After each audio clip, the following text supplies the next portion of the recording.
Bukan hanya hitungan jari, kasus kecelakaan yang dipicu izin angkutan bermasalah, lalai uji berkala beberapa kali terjadi. Mirisnya hal tersebut baru ketahuan usai memakan korban. Lalu bagaimana pengawasan terhadap angkutan berkendara di jalanan? Kami bahas bersama Direktur Sarana Transportasi Jalan Kementerian Perhubungan, Amirullah. Selamat malam, Pak Amirullah. Selamat malam Mbak Tiffany. Baik, Pak Amirullah, tentunya apa yang menimpa rombongan bus pariwisata di Batu Malang ini sangat ironis karena kita sudah dihadapkan beberapa kasus serupa. Nah, terkait dengan aspek keselamatan dari perusahaan operator dari bus, kita berbicara mengenai uji kir, kemudian izin angkutan, uji berkala, dan lain sebagainya. Pengawasannya dari kementerian itu seperti apa sih, Pak? Baik, terima kasih Mbak Tiffany. Yang pertama-tama mungkin kami dari Kementerian Perhubungan, Direktorat Jenderal Perhubungan Darat menyampaikan prihatin dan duka yang mendalam atas terjadinya kecelakaan di Malang ini. Nah, terkait dengan perizinan dan pengujian kendaraan angkutan umum, sebenarnya kalau kita bicara aturan sudah jelas lah bahwa setiap kendaraan dan perusahaan yang beroperasi itu wajib memiliki izin dan wajib memenuhi persyaratan teknis dan layak jalan. Karena keselamatan itu adalah yang utama. Jadi setiap perusahaan yang memiliki izin sebenarnya mereka harus memiliki bengkel, mereka harus melakukan pemeriksaan kendaraan secara periodik, dan mereka juga harus menyiapkan pengemudi yang cakap dan pengemudi yang memang apabila perjalanan kendaraan itu lebih dari 8 jam maka harus ada pengemudi cadangan. Dan yang terpenting kami di pemerintah bersama dengan pemerintah daerah adalah kewajiban untuk melakukan uji berkala setiap 6 bulan sekali. Dan perlu kami informasikan Mbak Tiffany bahwa berdasarkan Undang-Undang Nomor 1 Tahun 2022, pengujian kendaraan bermotor itu gratis, tidak dipungut biaya. Nah, ini juga perlu kami garis bawahi bahwa pengujiannya gratis dan tidak dipungut biaya. Ini mungkin perlu kami sampaikan. Oke, pengujiannya gratis, tidak dipungut biaya, sehingga harusnya tidak menyulitkan para perusahaan operator. Tapi yang kita seringkali dihadapkan pada kasus-kasus baru ketahuan izinnya bermasalah, bahkan sudah kedaluarsa, tidak layak jalan, pengemudinya tidak cakap, baru ketika terjadi kecelakaan memakan korban. Nah, artinya dari kementerian mengapa melihat hal ini, Pak Amirullah? Kalau sebenarnya itu tadi sudah dimudahkan, pengujiannya gratis gitu. Jadi kami secara rutin dengan teman-teman di rekan-rekan kepolisian, teman-teman di daerah, Jasara Harja juga melakukan pemeriksaan. Jadi selain pengujian kita juga melakukan pemeriksaan atau ramcek bersama-sama untuk melihat langsung di lapangan. Jadi seperti dicontohkan kemarin persiapan Natal dan Tahun Baru, kami juga melakukan pemeriksaan dari mulai tanggal 6 November sampai 20 Desember. Jadi kita juga ke lapangan bersama-sama. Dan biasanya perusahaan-perusahaan yang nakal ini, nah ini kami sampaikan bahwa memang ada beberapa perusahaan-perusahaan yang nakal dalam hal ini tidak memiliki izin dan tidak kir ini, nah ini yang memang menjadi masalah. Dan harapan kami masyarakat agar bijak lah dalam memilih angkutan pariwisata yang akan digunakan gitu. Jadi lihat dulu. Nah, ini sangat penting bagi kita semua untuk menjamin keselamatan dalam menggunakan angkutan umum, maksudnya angkutan pariwisata. Nah, Pak Amirullah, yang nakal-nakal itu kemudian akan dilakukan penindakan apa? Karena kita berbicara mengenai masalah taruhannya adalah nyawa gitu. Orang-orang, para penumpang yang ada di dalamnya. Sehingga ini tentunya nggak boleh main-main.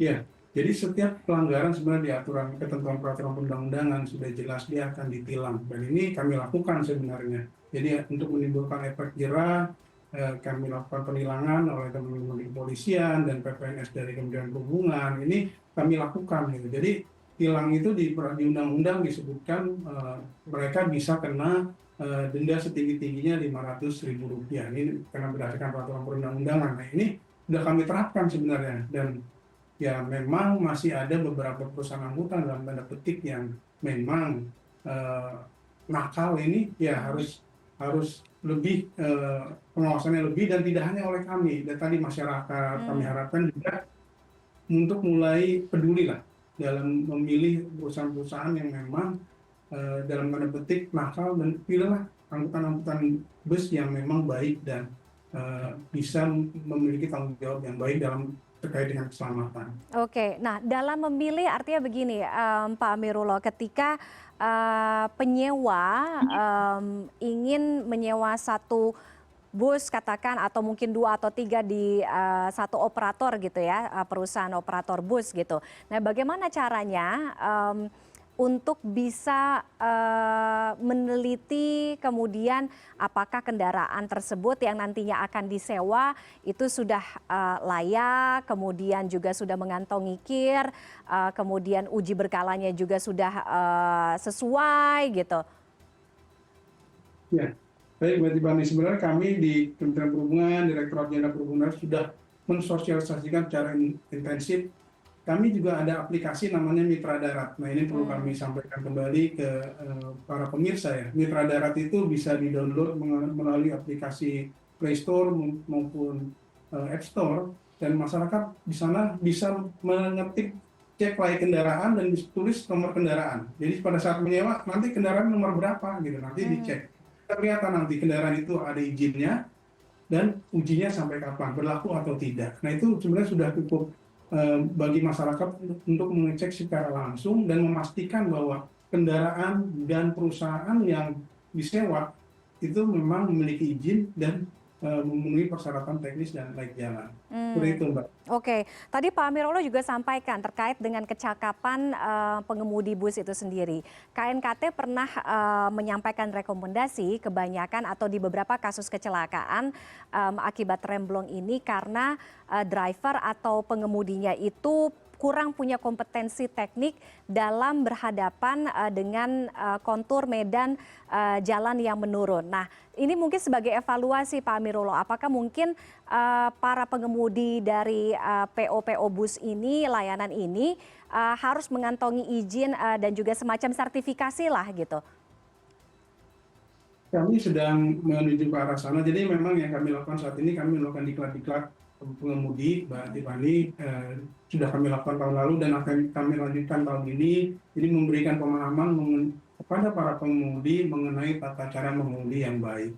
Dan kami juga sudah punya bahan sosialisasi sebenarnya, bagaimana pengemudi dalam menghadapi situasi di jalanan menurun misalnya. Bagaimana mereka akan memulai mengemudikan kendaraan, apa yang mereka periksa terlebih dahulu gitu. Karena memang di beberapa kejadian seperti yang di Cipularang, kita bisa sama-sama ketahui bahwa sebenarnya di jalan menurun itu harus di gigi rendah. Tapi kan pada saat kejadian kecelakaan dia ada di gigi 5 misalkan. Nah, ini yang menurut kami memang perlu ada upaya-upaya pelatihan kembali kepada para pengemudi untuk lebih bisa memahami bagaimana cara mengemudikan kendaraan yang baik. Dan biasanya nih, mohon maaf, di perusahaan-perusahaan yang sudah bagus lah, perusahaan-perusahaan sudah bagus itu mereka secara periodik ada training center. Ada training center yang memang mendidik pengemudi-pengemudinya untuk bisa mengemudikan kendaraan yang berkeselamatan.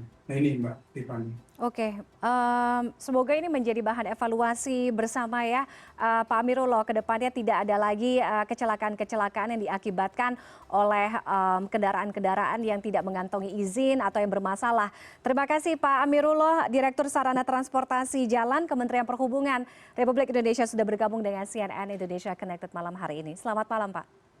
Selamat malam.